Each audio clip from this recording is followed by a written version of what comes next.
کے متعلقات ہیں، سر کے متعلقات کے ذریعے بھی اللہ سے شرم کرے۔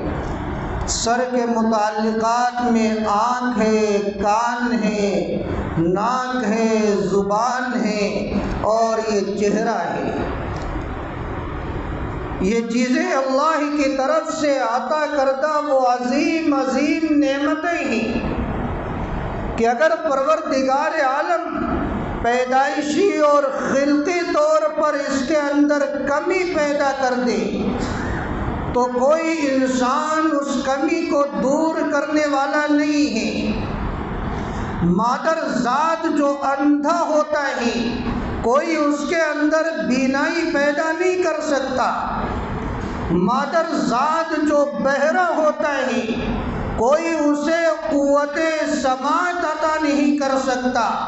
مادر ذات جو گنگا ہوتا ہے کوئی اسے قوت گویائی نہیں عطا کر سکتا۔ یہ سب اللہ کی نعمتیں ہیں جس کی ہم قدر نہیں کرتے۔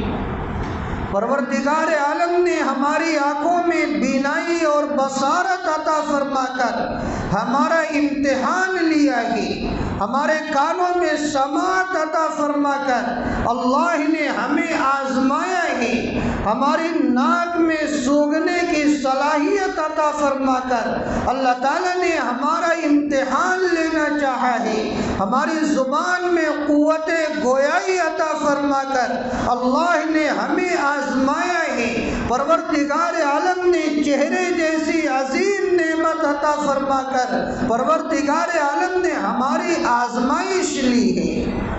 یہ سب اللہ کی امانتیں ہیں۔ اللہ کا ہمیں اس پر شکر ادا کرنا چاہیے۔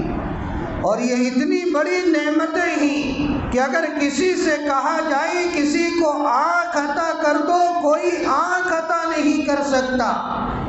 اسی لیے پروردگار عالم نے بندوں کو یہ حقائق سمجھائے ہیں۔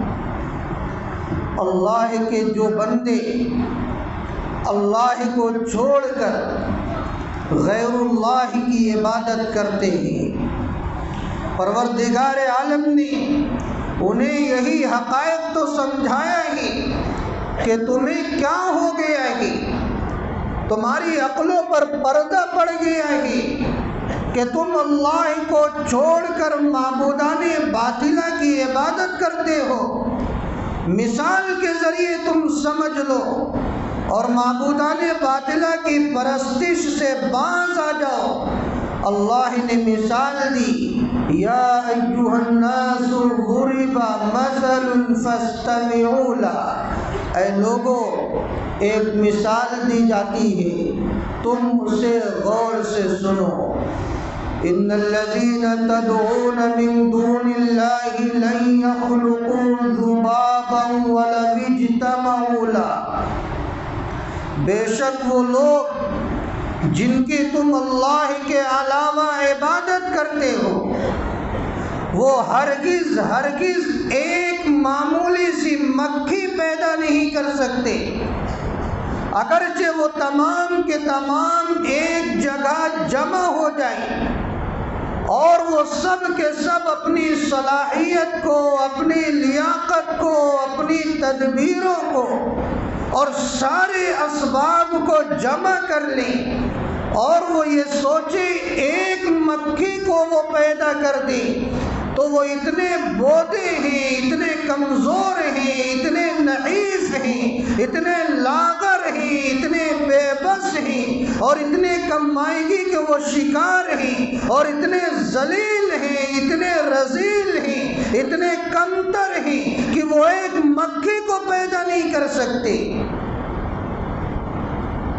اور اس کے آگے ان کی ذلت کا، بے بسی کا اندازہ لگائیں، وَإِن يَسْلُبْهُمُ الذُّبَابُ شَيْئًا لَا يَسْتَنقِذُوهُ مِنْهُ، وہ اتنے کمزور ہیں کہ اگر وہ مکھی ان کی کسی چیز کو لے کر اڑ جائے، بھاگ جائے، چھین کر چلی جائے تو وہ لوگ اس مکھی سے اس چیز کو واپس نہیں لا سکتے۔ ضعف الطالب والمطلوب، یہ طالب اور مطلوب سب کمزور ہیں، تو تمہاری عقل کو کیا ہو گیا ہے ایسے بے بسوں کی تم عبادت کرتے ہو؟ اس ایک اللہ کو چھوڑ کر جو قادر مطلق ہے، جس اللہ کو کلی اختیار حاصل ہے، جس اللہ نے تمہیں وجود بخشا، جس اللہ نے تمہیں دماغ کی نعمت سے نوازا ہے، آنکھ اور کان کی نعمت سے نوازا ہے، ناک اور زبان کی نعمت سے نوازا ہے، ہاتھ اور پیر کی نعمت سے نوازا ہے، اور ایک خوبصورت جسم تمہیں اللہ نے عطا فرمایا ہے، اس اللہ کو چھوڑ کر تم غیر اللہ کی پرستش میں لگے ہو۔ تو آنکھ کے ذریعے ہم اللہ سے شرم کریں۔ آنکھ کے ذریعے کیسے شرمانا ہے؟ آنکھ کے ذریعے ہم اچھی چیزوں کو دیکھیں، ہم اپنی آنکھ کو قرآن پاک پر دوڑائیں، ہم اپنی آنکھ کو دینی کتابوں پر دوڑائیں، ہم اپنی آنکھ کو اچھی مجلسوں میں دوڑائیں، ہم اپنی آنکھ کے ذریعے اچھی چیزوں کو دیکھنے والے بنیں جو شریعت میں جائز ہے۔ تو گویا آپ اس امانت کا پاس و لحاظ کر رہے ہیں، آپ اللہ سے شرم کرنے والے ہیں، اور اگر آپ نے اپنی آنکھوں کے ذریعے عریاں مناظر دیکھا ہے، آپ نے فلمیں دیکھی ہیں، آپ نے فحش پروگراموں کو دیکھا ہے، آپ نے غیر محارم عورتوں پر نگاہیں ڈالی ہیں، تو یہ بات یاد رکھ لیں کہ آپ اللہ کی نگاہ میں بے حیا ہیں، بے غیرت ہیں، بے شرم ہیں، اور اللہ تعالیٰ نے جو آپ کو یہ آنکھ جیسی عظیم نعمت عطا کی تھی، آپ نے اس امانت میں خیانت کی ہے، آپ نے اس نعمت میں ناشکری کی ہے۔ آپ کو اللہ کی یہاں اس کا جواب دینا ہے۔ اس لیے پروردگار عالم نے ارشاد فرمایا وَلَا تَقْرَبُوا الْفَوَاحِشَ مَا ظَهَرَ مِنْهَا وَمَا بَطَنَ، تم ظاہری اور باطنی جو فحش کام ہیں، جو فواحش ہیں، جو منکرات ہیں، اس کے قریب بھی نہ جاؤ، ان کو اختیار کرنا تو دور کی نار، اس کے قریب بھی جانے سے بچو۔ قریب جانے سے منع کیوں کیا؟ جو انسان اس کی قربت اختیار کرتا ہے وہ ایک نہ ایک دن اس کام کو کرنے والا بن جاتا ہے۔ جہنم کی آگ دہک رہی ہو اور اس کے قریب بھی جانے سے ہمیں منع کیا جا رہا ہے، تو یہ ہمارے لیے بہت بڑی نعمت ہے۔ آج دنیاوی جو آگ ہوتی ہے اس کے قریب ہم جانے کی کوشش کیوں نہیں کرتے؟